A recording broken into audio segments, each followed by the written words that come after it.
Hey, what's up guys? This week we're in Southend to talk about speed.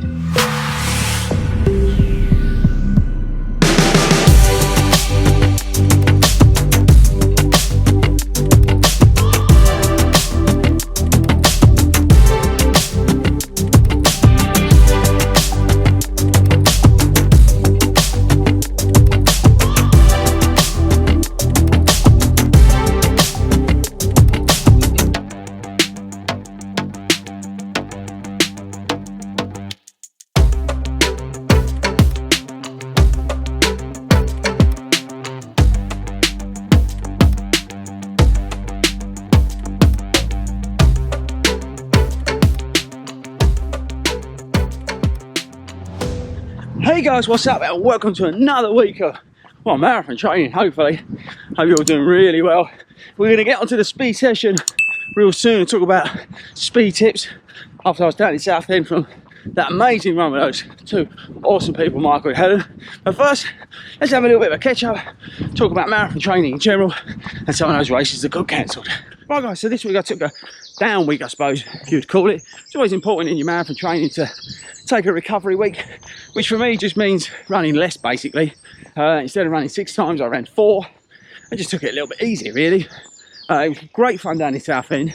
We'll come on to that in a minute, but yeah, it was great fun. So training wise, yeah, it's been okay. A few niggles and stuff, but nothing major. But at the moment, yeah, just feeling good actually. Week 4 done. I'm feeling pretty strong. So the big news has been at London Marathon sent out an email or whatever he was saying that it's still trying to go ahead. So I know that put a lot of people out of place kind of thing because they were hoping that they'd make a decision either way. But I'm going to keep training. It is what it is. Like I said about a million times in these videos, we've got to keep going until they tell us no. That's when we think about what we're going to do. But for me, I'm going to keep training. It's a shame the Great North Run's cancelled. Again, I don't know if you're new to the channel, but that's my favourite race of the year. I absolutely love the Great North Run, mainly because of the people of the North East. But it had to go, you know, 60,000 runners. It was never going to happen, unfortunately. But we'll come back next year and we will be stronger. So along with nutrition, the other thing you guys were asking a lot about when I asked on the video about what you want to see this series was speed, how to get faster. Which naturally I think as runners, we want to try and get faster. So I went down to Southend, as you saw in the B-roll, and I hooked up with Michael and Helen.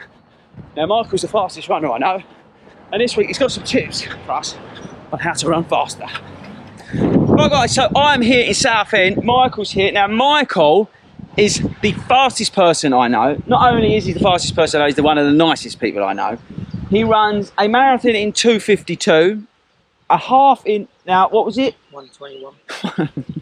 10k. 1:25. So he's on the fast side. He's modelling the Endorphin Pro. Now we've just been out, we've done some filming. Check out the video from Michael on the Endorphin Pro because we put him through his paces on them.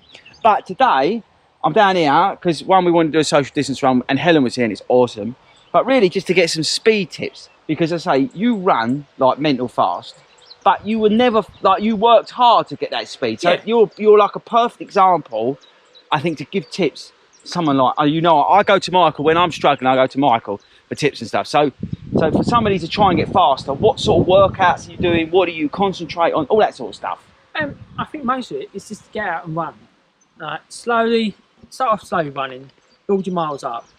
Then when you get to a level you think you can, do tempo runs, do like quick runs, do weeks that like you do really long runs. Then second weeks go Mix down, your training up. Yeah, go down to 6Ks, 3 half marathons, 3Ks and that. Just get the speed up. Yeah. Constantly working on speed. On speed. Then mix up the week after, do a long run. Yeah. But try and mix a bit of speed in that long run as well. Okay. What helps you out, and you actually just get faster. Your body will start getting juicy. You just do long runs all the time, or short runs all the time. Yeah. Your body will get juicy. Yeah. Your weight won't go down. Yeah. You have to mix it up. Yeah, because I mean, total bit of digression, but it sounds horrible, but you were a lot bigger. Yeah, I was on the board of 15 stone. Yeah, I mean, Michael was a big lad. And now look at him, like, I mean, there's nothing of him. And you worked hard to get that off, but through increasing your speed and the work you was doing, the weight just fell off you, basically. and make sure you do exercise when you finish and start. Yeah, so like, for example, Michael, we've just gone out with Helen. We just ran 6 miles at a reasonable pace. Yeah. We're like 45 minutes, which is a reasonable pace for me. But beforehand, Michael has already warmed up, but he's done 7 miles to get here. So I know you're a different level, but it's that what you're saying is you're constantly... Yeah. Like, so he's warming up before he goes out and does that run. I'm not saying to go out and do 7 miles, but No. the point is you've done a good warm-up for you. Yeah, like when I do races, I'll go out and do a little like lap up and down. Yeah. Just to warm the legs up, get the legs and the adrenaline pumping. Yeah. Then I know you'll be sitting around and wait to start, but you're warmed up already. Most people don't warm up No, then they go for it. and that's when you get injuries. Yeah. You see people run along and go, oh cramp, or a calf will go on them. Yeah. Because they haven't warmed up.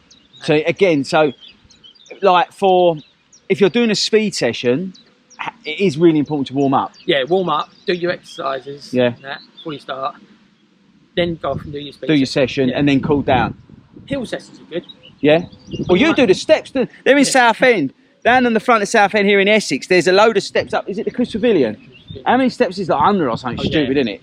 And it is like literally up the face of it. But these guys do it on our satellite club. They're up there like once a week, probably, aren't you? Yeah. So again, it's like strength work up those hills. Yeah. And again, that sort of stuff will just build that muscle. It will just build that endurance, I guess, to build that speed. Yeah. It's like when you run up hills. I say, try going your tiptoes. It'll push you up a hill quicker. Right. Okay. It'll take a little bit of time. I'm not saying you'll get it like that. Yeah. It took me a little bit of time to run on my hill, on my hill. Yeah. On my front foot. Yeah. But when you do, you'll go up a hill much quicker. Yeah, much quicker. Yeah. And the other thing is as well that he told me to do, now that you gave me an interval session to do. Can you remember what it is? No, you can't, can you? I something out. he messaged me because I said to him, "You got any?" And I'm sure it was like a minute on hard, and then it was like 30-second recovery. And then I think you then put me up to like 2 minutes with a 30-second recovery, and I did that 6 times, something like that. And I basically that now is like the staple part of my speed session. I will do that not every week because I'll come out like today. We did a tempo run. I'll go out and do that, but like then I'll smash in an interval session like that. And for me, since you told me to do that, I have felt already that I'm getting faster, and I'm getting. And even that sounds silly, but like he said, run on your tiptoes. I'm getting on my tiptoes, like not literally, but more on my toes. And again, I'm getting that speed. Yeah, the speed will just come. More you're on your tiptoes. When your heel strike, it slows you down. You're coming down on the hill, on the road. You're on your tiptoes. You're bouncing. Yeah, you're literally going like that. Like your swings. Yeah, and it just pushes you along. And that's a top tip. So when you're doing those intervals or tempo runs, think about where your foot strike is, because like as I said to you before, I'm a mid to heel striker, I would say, but I have worked hard to try and hit like that part social distance show you, but that part of the shoe.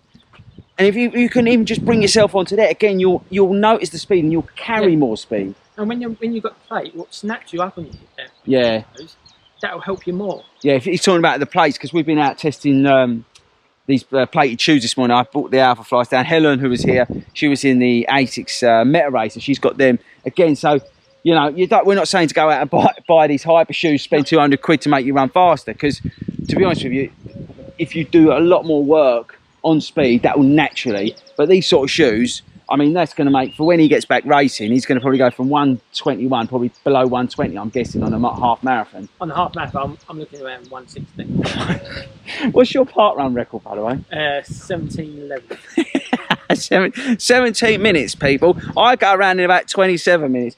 It's 17 minutes.